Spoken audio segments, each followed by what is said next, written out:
बिस्मिल्लाहिर्रहमानिर्रहीम। शुरू अल्लाह के नाम से जो बड़ा मेहरबान निहायत रहम वाला है। अस्सलाम वालेकुम। आज हम पढ़ने लगे हैं एक और एडिशनल एप्लीकेशन टेंशन की और नॉर्मल फोर्स की। वो क्या है, आप तस्वीर के अंदर, इस फिगर के अंदर देख सकते हैं कि हमारे पास एक फ्रिक्शनलेस सपोर्ट है जिसके ऊपर मैस M1 पड़ा हुआ है।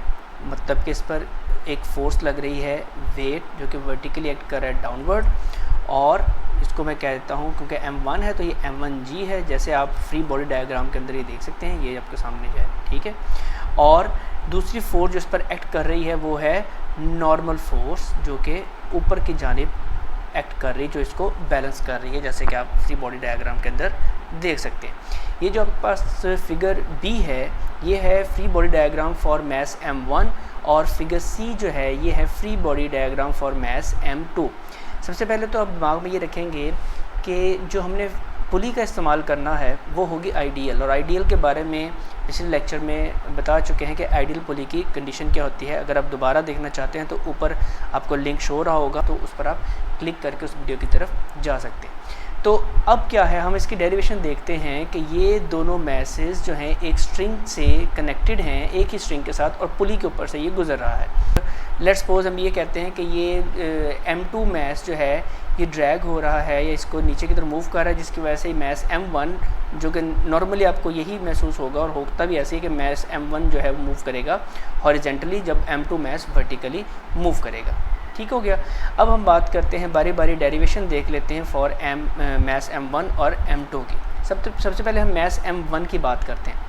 ये आपके सामने फ्री बॉडी डायग्राम है जिसमें हमने अभी पढ़ चुके हैं कि एक नॉर्मल फोर्स के हवाले से हम बात करते हैं तो वेट वर्टिकली डाउनवर्ड एक्ट कर रहा है, वेट की वैल्यू लिखी हुई है, नॉर्मल उसको बैलेंस काउंटर बैलेंस करते हुए अपवर्ड फोर्स एक्ट कर रही है। इसका मतलब है there is no vertical acceleration because of mass M1 की वजह से कोई वर्टिकल एक्सेलरेशन नहीं है।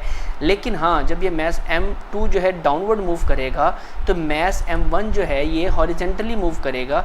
तो इसका मतलब ये है कि इस स्ट्रिंग के अंदर एक टेंशन आएगी बिकॉज ऑफ मैस M2, जो कि एक दूसरे के साथ ही M1 M2 कनेक्टेड एक टेंशन है। तो टेंशन फोर्स की डायरेक्शन क्या है, हमने अलोंग द स्ट्रिंग ले ली, जो कि होगी टुवर्ड द पुली।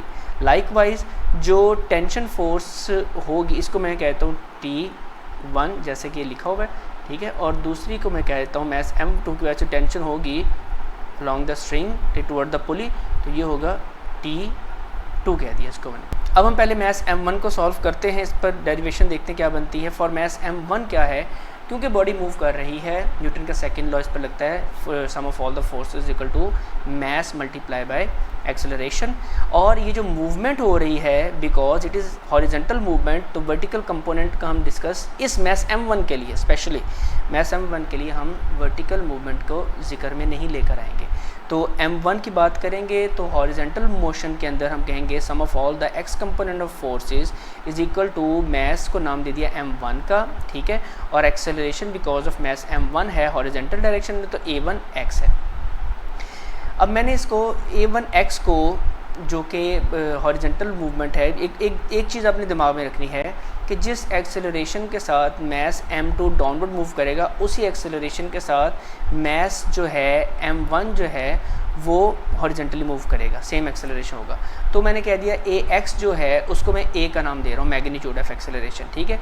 और साथ मैंने इसको पॉजिटिव रखा हुआ है, ठीक है, नेगेटिव नहीं रखा। पॉजिटिव क्यों रखा हुआ है, बिकॉज ऑफ कन्वेंशन। कन्वेंशन क्या कहती है, कन्वेंशन कहती है कि अगर आप ओरिजिन से राइटवर्ड हॉरिजेंटली मूव करते हैं तो वैल्यू पॉजिटिव है, और लेफ्टवर्ड मूव करते हैं तो नेगेटिव। लाइकवाइज आप अपवर्ड मूव करते हैं तो पॉजिटिव, और डाउनवर्ड मूव करते हैं तो नेगेटिव वैल्यू आती है, ठीक है। तो ये चीज़ आपने दिमाग में रखनी, कन्वेंशन नहीं बोलनी, क्योंकि क्लासिकल मैकेनिक्स बेसिकली हमारी डील कन्वेंशन के साथ करती है ताकि हम ईजिली इसको सॉल्व कर सकते हैं। तो हमारी इक्वेशन क्या बन जाएगी, summation f of x is equal to M1 A1x। तो अभी मैंने बात कर दी कि A1x जो हॉरिजेंटल मूवमेंट है, ठीक है, इसको मैं AX का नाम दे रहा हूँ, उसको A से डिनोट कर दिया, ठीक है।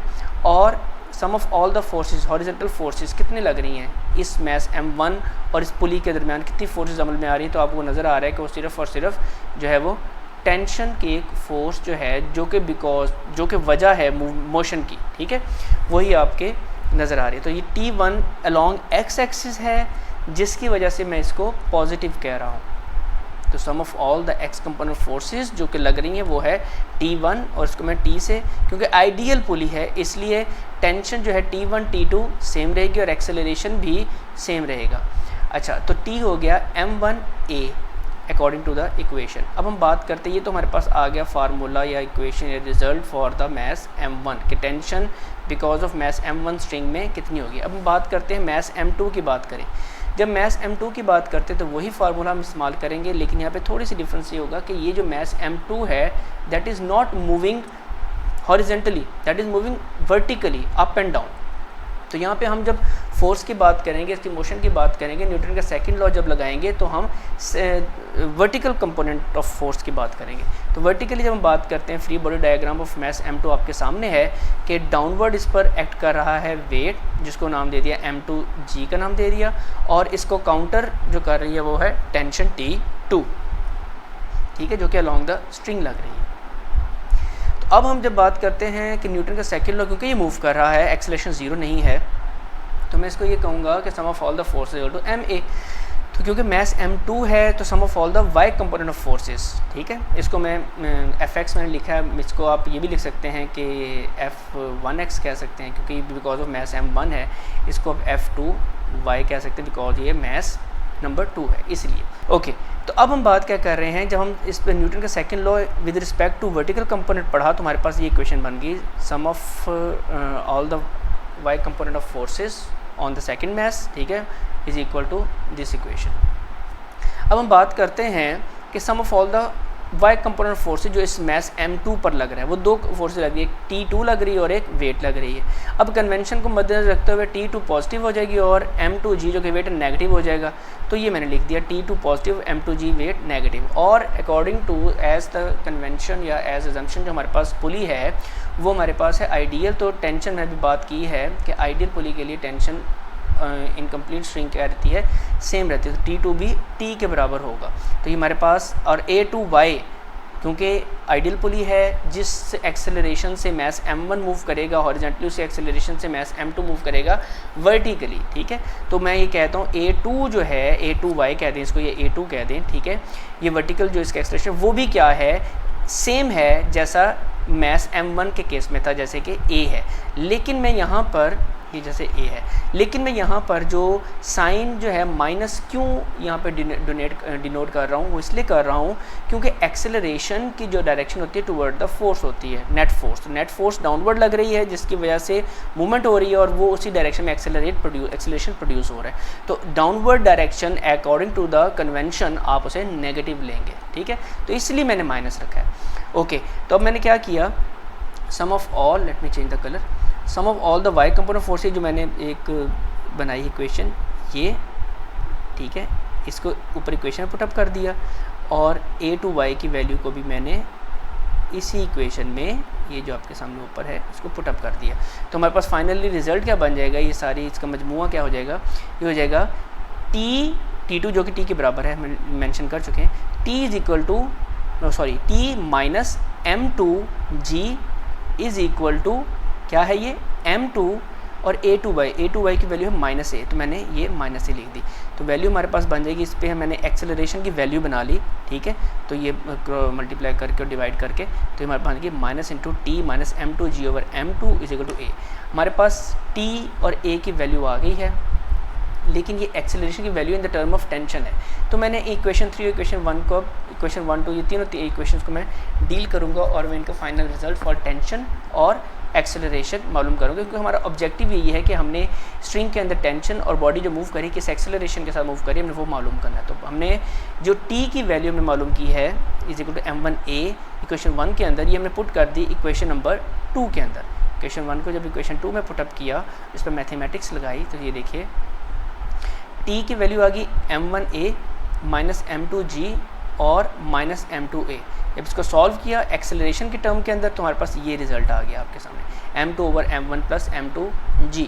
और जब मैंने यही इक्वेशन, मतलब कि जो हमारे पास एक्सेलरेशन की वैल्यू थी, ये जो हमारे पास आ गई फाइनली ये वाली, इसको मैंने पुट कर दिया इक्वेशन नंबर 1 के अंदर। कौन सी इक्वेशन में, ये जो हमारे पास इक्वेशन है, ठीक है।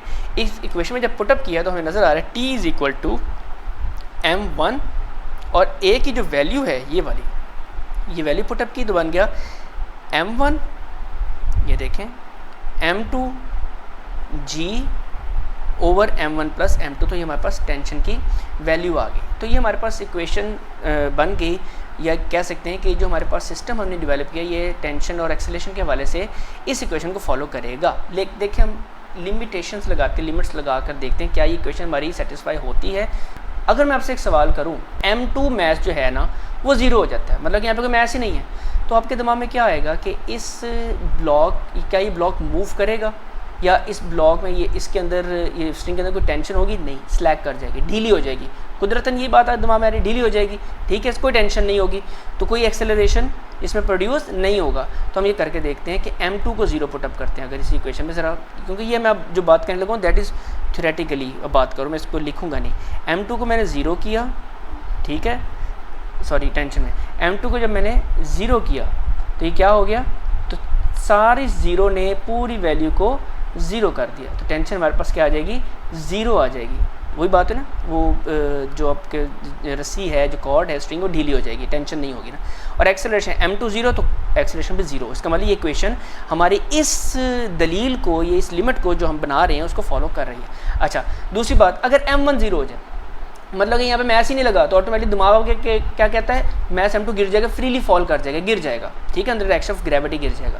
तो मतलब m1 अगर ज़ीरो करता हूँ तो देखते हैं क्या होता है। तो m1 अगर मैं ज़ीरो करता हूँ इसी इक्वेशन के अंदर, m1 को अगर ज़ीरो करता हूँ तो वही बात है, t ज़ीरो है। जारी बात है कि जब ये रस्सी नीचे गिरेगी तो जारी बात है कोई टेंशन ही नहीं होगी, क्योंकि वो अटैच ही नहीं है किसी स्पोर्ट के साथ में, तो इसका मतलब है टेंशन तो ज़ीरो होगी। वेरी गुड, ऐसे ही है। और एक्सेलरेशन क्या हो जाएगा, जब m1 जो है, m1 ये m1 हमारा ज़ीरो हो जाए तो एक्सेलरेशन क्या बन जाएगा, m1 अगर हमारा ज़ीरो हो जाएगा तो m2 से कट जाएगा, तो एक्सेलरेशन जो हो जाएगा ऑब्जेक्ट का, मैस m2 का, वो under the action of gravity. इसका मतलब this equation is perfect for our limitation जो हमने अभी अप्लाई की हैं। चले, ये हो गया हमारा आज का लेक्चर, ये हमारा टॉपिक था। तो अब इस टॉपिक से मुतालिक थोड़ा सा एक क्वेश्चन है जो मैं आपसे पूछने लगा हूँ, और आपने कमेंट सेक्शन में इसका आंसर जो भी आपके दिमाग में आता है आपने उसका देना है। वो क्वेश्चन ये है कि क्या ये जो हमने इक्वेशंस अभी बनाई है, डू दीज इक्वेशंस, ये बिहेव प्रॉपरली करेंगी in the limit g equal to zero, मतलब कि नो ग्रेविटी कंडीशन, ग्रेविटी अगर ज़ीरो हो जाए तो क्या ये इक्वेशन या सिस्टम प्रॉपरली जिस तरह हम चाह रहे हैं मूव करेगा? तो ये आपने मुझे कमेंट सेक्शन में बताना है। आई होप सो कि इस टॉपिक की आपको समझ आई है। This was an additional application of tension and normal force.